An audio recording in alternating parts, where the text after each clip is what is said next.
So I'm going to talk about this just for the sake of talking about it. Obviously, there was some recent nonsense associated with some intellectual property that I put more than 21 years into now. Congratulations. Happy birthday. Noble Ape can now drink and drive and shoot guns and go to war and all the other remarkable stuff that 21-year-olds can do in this particular part of the world. And obviously, if they lived in other places, the Noble Apes would, I don't know what 21 means, really, in any case. So that went on, and in parallel to this, obviously, there was some intellectual property rights malarkey, which concluded with a letter from some lawyers. I'm not an intellectual property rights attorney, but the people that wrote to me were not intellectual property rights attorneys. So you're like, how does this work out now? Like, do we go into a circumstance where we have more interaction with these people, or do we just say, let's get on with our lives and do something slightly more productive? When you create intellectual property and you create a lot of intellectual property, your ability to create the intellectual property is vastly more important than whatever nonsense other folk are doing. That was kind of the judgment that I came to anyway. So I don't know if I need to be any less cryptic associated with this stuff. You'll understand through the nature of what occurred that, you know, from what I do on a day-to-day basis, there's some curious overlap. And through that overlap, I'm just choosing to make things even more simple.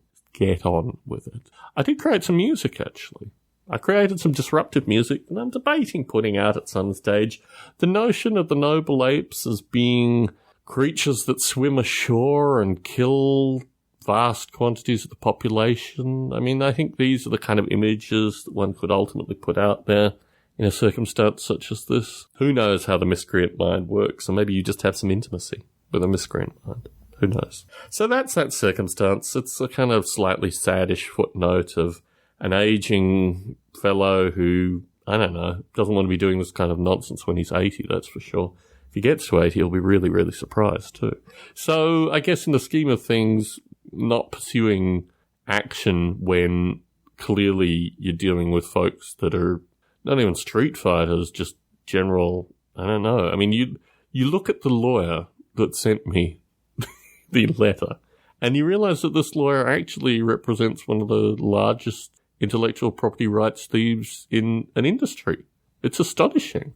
I mean, this is what happens when you get entertainment folk to write intellectual property rights briefs. And it was full of typos and other related stuff, and I just thought, clearly, I'm not even worth full-time attention on their side, so why continue to interact on this thing? And you never know. I mean, people might actually discover my work through this thing.